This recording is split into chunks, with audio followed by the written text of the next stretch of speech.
Assalamualaikum warahmatullahi wabarakatuh. Selamat pagi anak-anak Umi yang insya Allah senantiasa dilindungi oleh Allah Subhanahu wa Ta'ala.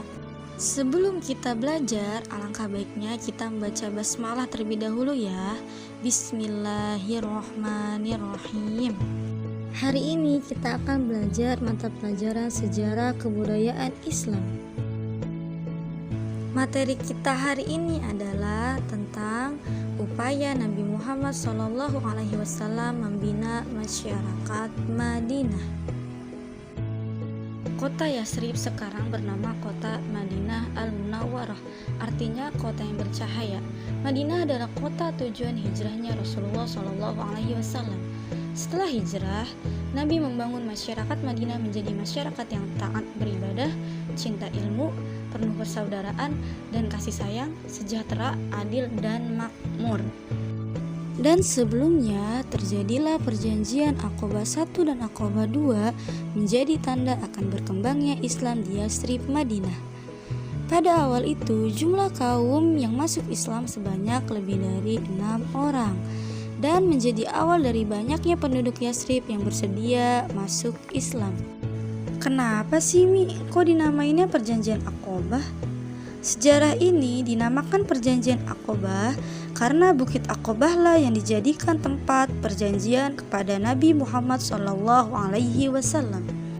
Dan Nabi berhijrah bersama penduduk Muslim Mekah atau Muhajirin yang disambut dengan bahagia oleh penduduk Muslim Madinah atau Ansor. Kemudian Rasulullah SAW membina masyarakat dalam berbagai bidang, baik bidang agama, ekonomi, sosial maupun pertahanan. Keempat bidang tersebut saling terkait untuk mewujudkan masyarakat yang cinta damai, yaitu Darussalam. Pada bidang agama, landasan yang utama bagi sebuah negara adalah keimanan atau akidah yang kuat. Landasan agama inilah yang menjadikan Rasulullah SAW membangun tempat ibadah.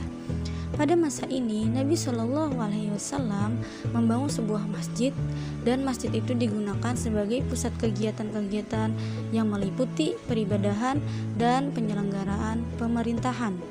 Pembangunan masjid adalah hal yang dilakukan pertama kali oleh Rasulullah SAW di kota Madinah, yaitu Masjid Nabawi.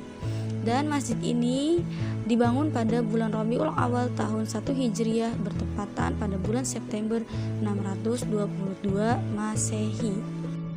Setelah Masjid Nabawi selesai dibangun, Nabi Muhammad SAW menggunakannya sebagai pusat peribadahan, pusat perencanaan kegiatan masyarakat, pusat pelatihan dan pendidikan. Nabi Muhammad SAW menampung kaum muhajirin dari Mekah yang kehabisan bekal, dan terakhir tempat mengadili perkara-perkara yang diselesaikan oleh Nabi Muhammad SAW.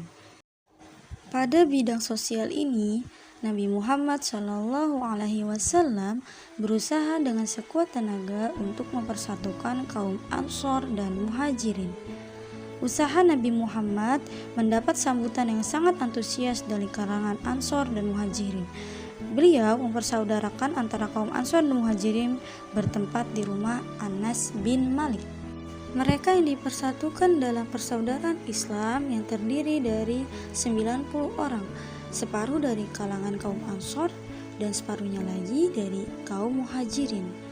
Tujuannya dari persaudaraan tersebut adalah agar menghilangkan fanatisme jahiliyah dan tidak ada sesuatu yang dibela kecuali hanya Islam, dan untuk saling tolong menolong dan saling mewarisi harta jika ada yang meninggal dunia di samping kerabatnya.